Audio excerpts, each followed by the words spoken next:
Welcome back to Draftstack. My name's Nick Thomas. I'm joined today by projected first-round pick in the 2026 NBA Draft, Kohl Rosario. Kohl, thanks for your time today. Of course, man. How you doing? Great to be back on. Yeah, I'm doing great, man. I'm really excited to have you back on. I covered and interviewed you for the first time back in, I think, September last year. At the time, you were largely a zero-star, unranked junior on most sites and had 5 D1 offers, right? Jacksonville, SMU, Samford, App State, and UMass Amherst. Your stock continued to rise steadily for a little while, but after the Adidas Next Gen tournament, your stock exploded and you received offers from schools like Duke, UNC, Miami, Oregon, Tennessee, Villanova, and of course Kansas. You signed with Clutch Sports, the biggest and best sports agency in basketball. You then reclassified up a year and you're set to play your freshman year for Kansas University. Do you ever look back at the last 12 months and think about how fast your life's changed? Well, me and my family talk about it all the time, just how much of a quick flip and that really was. And it's really crazy. I could really only give glory to God on that. I'd say it's when hard work meets preparation and it just kind of all clicked. Everything just happened really fast. It was kind of all of a blur, but I'm really grateful for it, and I'm glad my hard work paid off. Do you feel overwhelmed by it at all, or do you feel like you've kind of been working towards this your whole life and this is something that you've earned and you're just kind of accepting of it, if that makes any sense? Yeah, I during that whole process, I wasn't overwhelmed. I feel like that's kind of what has been expected. I mean, I've put in the hours. It was only a matter of time.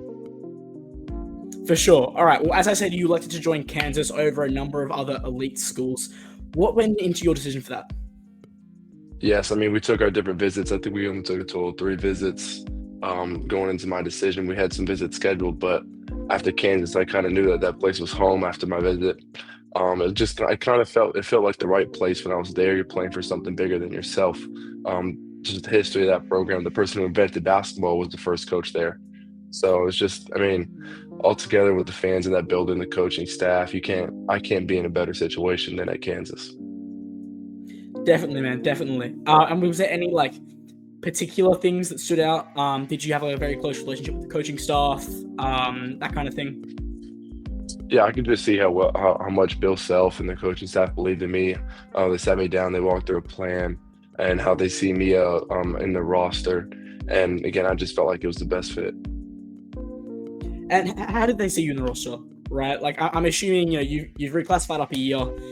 You're obviously supposed to be a senior in high school, right? So how involved are you in the plans? And is this a long-term plan, or what's the go there?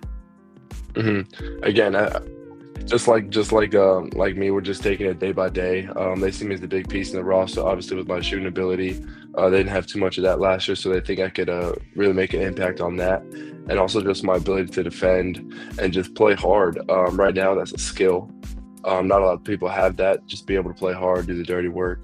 And I really take pride in that in my game. And how about your decision to reclassify, right? What kind of went into that? Yeah, I mean, pretty much I was kind of done with high school. I was ready to go to the next level. I feel like when I didn't really have anything else to accomplish. I feel like it would be just a wasted year. And one of my models is just getting better every day and being the best version of yourself. And I feel like going to college early would skyrocket my development, and I'll be able to get better a lot quicker that way. How much do you feel that playing in a league like OTE kind of helped your development physically, I guess, obviously it being a bit more of a professional league than AAU or high school? The differences between OTE and regular high school, you get a lot more time to play basketball. I put so many hours in the gym compared to when I did when I was out of regular high school. And I feel like that it changed my mindset and changed okay, shoot, this is a business. Now I really need to work for it. And I think it just really helped me later on because, I mean, I remember my first game, I was on the free throw line and I had a big TV camera as big as me right in my face as I was shooting free throws. So it helped in that standpoint, just staying focused. I remember, and the first game I was a little bit looking around everything, but once you get used to it, you block everything out. And I feel like that prepared me in a sense.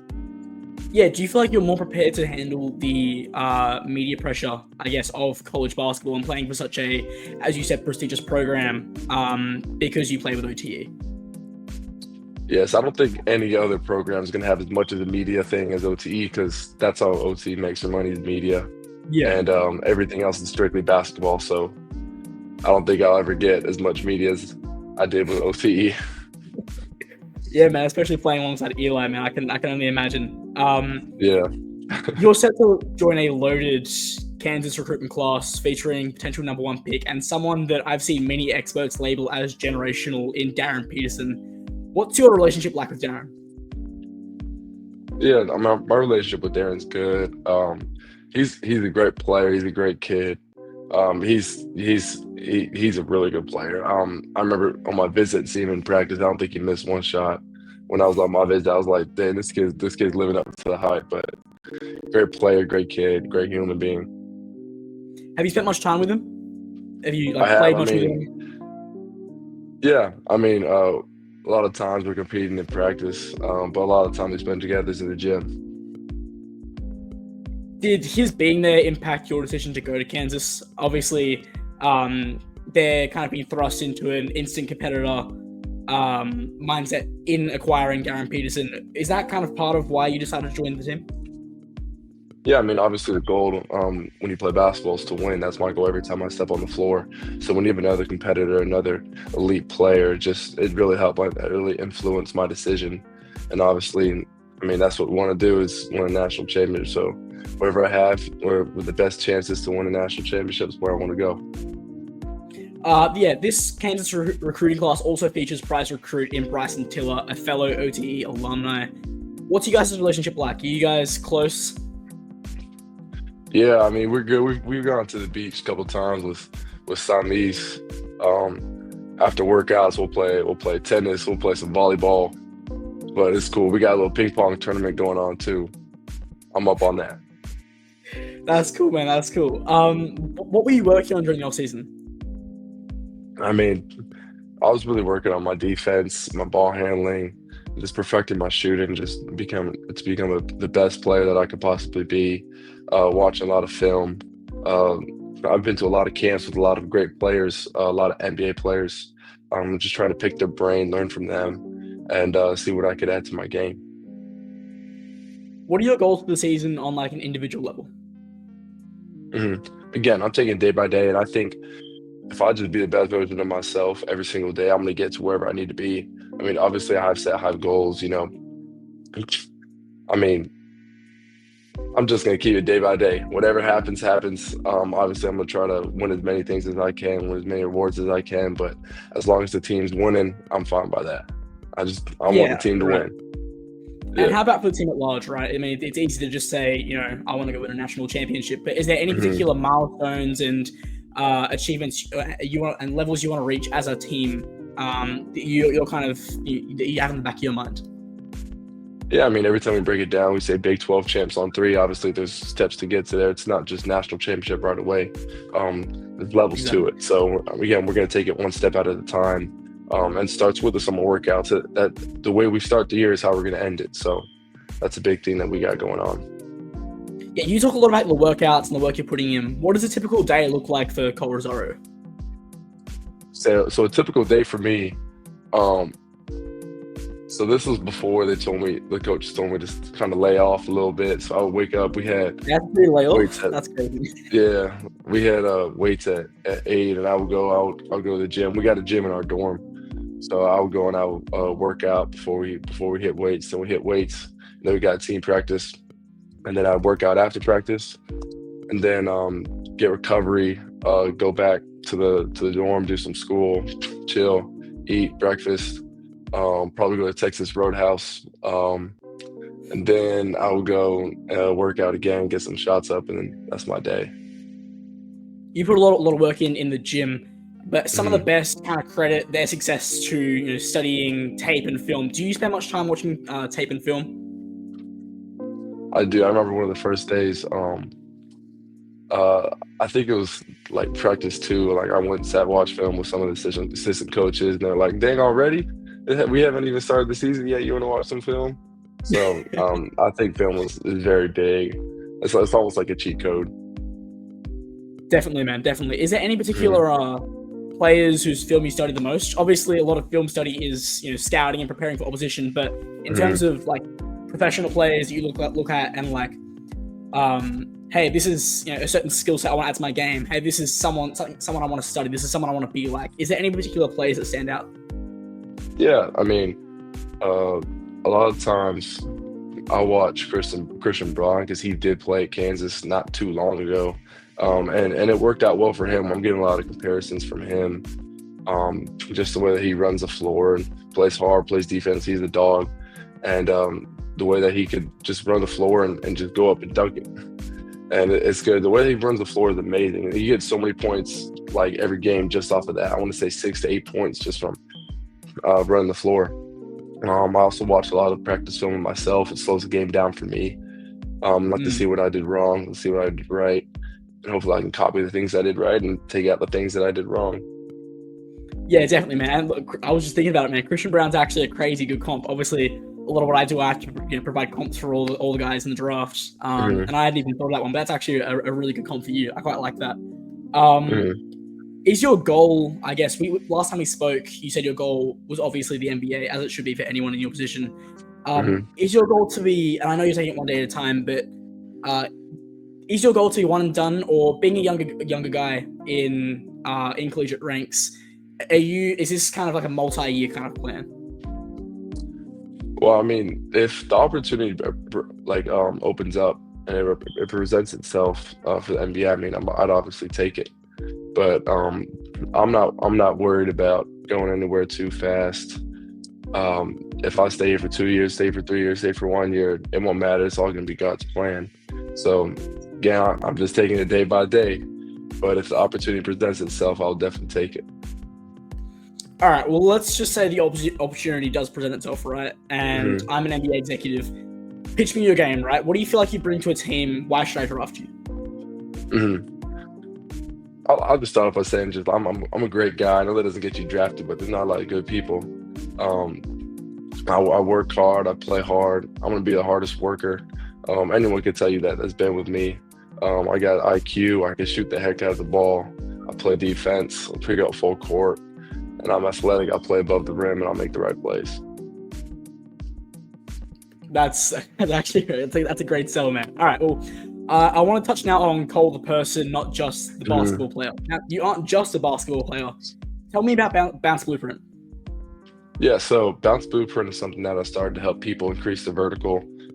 It's the workouts that I did that helped increase my vertical, and I just thought I'd give back. I made it very cheap so that people are able to buy it. Um, it's just a workout program. It includes my diet, includes my conditioning, includes my leg workouts, includes my upper body workouts that just help people get in shape, help people jump higher.